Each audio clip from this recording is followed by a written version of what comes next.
प्रणाम। मैं जदुवंशी। खत्म होती धरोहर का प्रतीक भिखारी धर्मशाला। मणिकर्णिका शमशान दो धर्मशालाएं थी। एक बिरला ने बनवाई थी, इसलिए उसे बिरला धर्मशाला कहा जाता था, जबकि दूसरी का निर्माण एक भिखारी के धन से हुआ था, इसलिए उसे भिखारी धर्मशाला कहते थे। दोनों धर्मशालाएं अब नहीं हैं, उन्हें बुलडोजर से जमींदोज कर दिया गया। स्मार्ट व भव्य क्योटो शहर बनाने में आखिर धर्मशाला की क्या ज़रूरत है। अभी मणिकर्णिका का आधुनिक बैकुंठ धाम बन रहा है, ताकि मरने के बाद सीधे स्वर्ग जाने की सुविधा सबको मिल सके। पिछले दिनों एक सांसद ने गर्व से इसकी चर्चा करते हुए बैकुंठ धाम की विशेषताओं का जिक्र भी किया था। आखिर भिखारी महल की कथा को जानना जरूरी क्यों है? एक भिखारी ने धर्मशाला बनाने के बारे में क्यों सोचा?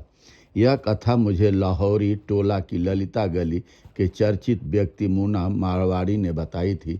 उनके मुताबिक करीब 100 साल पहले एक भिखारी ने सोचा कि काशी में भीख मांगने वाले व्यक्तियों को ठंड, बारिश और गर्मी के मौसम में काफ़ी परेशानी होती है, इसलिए उनके लिए कोई व्यवस्था होनी चाहिए।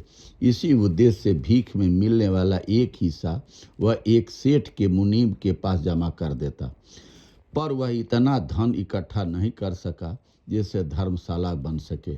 कभी कभी सेठ का मुनीब उससे पूछता कि मेरे पास तो रुपए जमा करते हो, उसका क्या करोगे?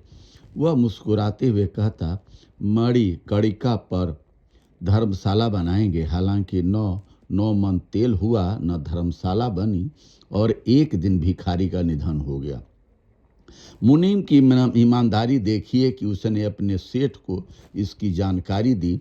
सेठ ने मुनीम से कहा कि भिखारी की इच्छा के मुताबिक मणिकर्णिका के पास जगह की तलाश करो और धर्मशाला के निर्माण में रुपए की जो कमी होगी उसे मैं दूंगा। इस तरह बेड़ला धर्मशाला के पास एक जमीन पर भिखारी धर्मशाला बनी।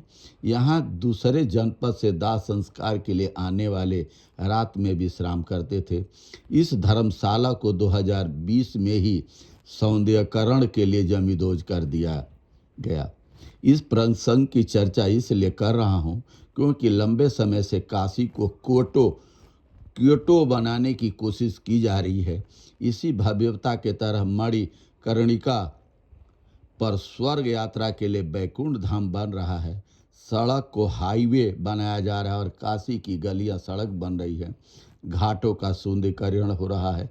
हालांकि कुछ बेहद समझदार लोग इसका गुणगान करने लगे हैं, लेकिन इस सौंदर्यीकरण की कीमत भिखारी महल जैसी धरोहर चुका रहे हैं।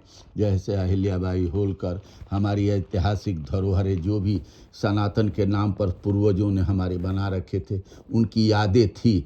आज उनको तोड़ करके आज इस तरह से सौंदर्यीकरण किया जा रहा है, उनको एक साइड किया जा रहा है।